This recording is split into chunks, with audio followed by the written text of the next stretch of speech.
नमस्कार दोस्तों, आपका स्वागत है एक और नई कहानी में। पहले की तरह आज भी आपको कुछ इंटरेस्टिंग सुनने को मिलेगा, तो शुरू करते हैं। आज हम आपको कृष्ण भगवान और द्रौपदी माता के रक्षाबंधन के संबंध के बारे में बताएंगे। रक्षाबंधन का त्योहार सबसे पहला इंद्र और उनकी पत्नी शची से जोड़ा जाता है। इसके बाद यमराज और उनकी बहन यमुना, इसके बाद राजा बलि, भगवान वामन और माता लक्ष्मी की कथा से इस पर्व को जोड़कर देखा जाता है। इसके बाद इस पर्व की परंपरा में भगवान श्री कृष्ण और द्रौपदी की कथा का उल्लेख मिलता है। मान्यता अनुसार रक्षाबंधन के त्योहार को द्रौपदी और श्री कृष्ण के संबंध को लेकर भी याद किया जाता है। श्री कृष्ण ने कई मौकों पर द्रौपदी की रक्षा की थी। कहते हैं कि दोनों ही अच्छे मित्र होने के साथ ही दोनों में बहन भाई का रिश्ता भी था। द्रौपदी का स्वयंवर। भगवान श्री कृष्ण ने द्रौपदी के स्वयंवर में शिशुपाल, जरासंध और अन्य राजाओं से द्रौपदी की रक्षा की थी।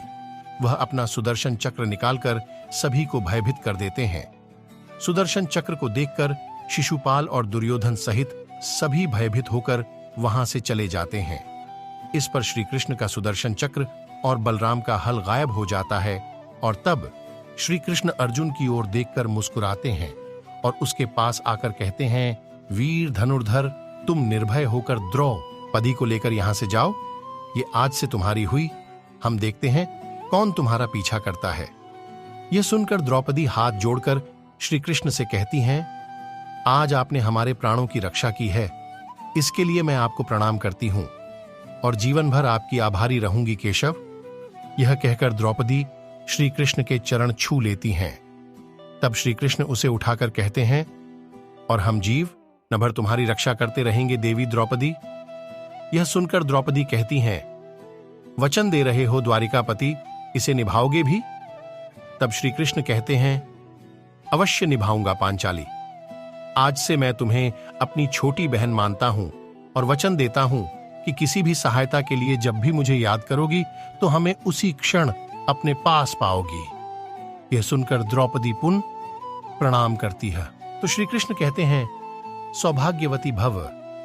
इस तरह श्री कृष्ण ने द्रौपदी को बहन बनाकर उसकी हर मौके पर रक्षा की। शिशुपाल के वध के समय द्रौपदी की भूमिका। कहते हैं कि युधिष्ठिर के राजसूय यज्ञ के दौरान जब शिशुपाल ने श्री कृष्ण का अपमान किया तो उन्होंने अपने सुदर्शन चक्र से उसका सिर काटकर उसका वध कर दिया था। इस कार्य के दौरान भगवान श्री कृष्ण की अंगुली में चोट लग गई तथा खून की धार बह निकली। यह सब द्रौपदी से नहीं देखा गया और उसने तत्काल अपनी साध्वी का पल्लू फाड़कर श्री कृष्ण के हाथ में बांध दिया। फलस्वरूप खून बहना बंद हो गया। तब श्री कृष्ण ने कहा था, यह पल्लू का टुकड़ा तुम्हारे बहुत काम आएगा द्रौपदी, ब्याज सहित लौटाऊंगा। तब द्रौपदी यह समझ नहीं पाई थी। द्रौपदी का चीरहरण। फिर कुछ समय पश्चात जब पांडव जुए में इंद्रप्रस्थ हार गए तब उन्होंने द्रौपदी को भी दांव पर लगा दिया। इस कारण दुःशासन ने द्रौपदी को उसके बाल सहित पकड़ा और भरी सभा में चीरहरण के लिए ले आया। उस समय द्रौपदी ने श्री कृष्ण को पुकारा। तब श्री कृष्ण ने चीर बढ़ाकर इस बंधन का उपकार चुकाया और द्रौपदी की साड़ी को इतना लंबा कर दिया कि दुःशासन खींचते खींचे थक हार कर गिर पड़ा। यह प्रसंग भी रक्षाबंधन के महत्व को प्रतिपादित करता है। तो यही थी हमारी आज की कहानी।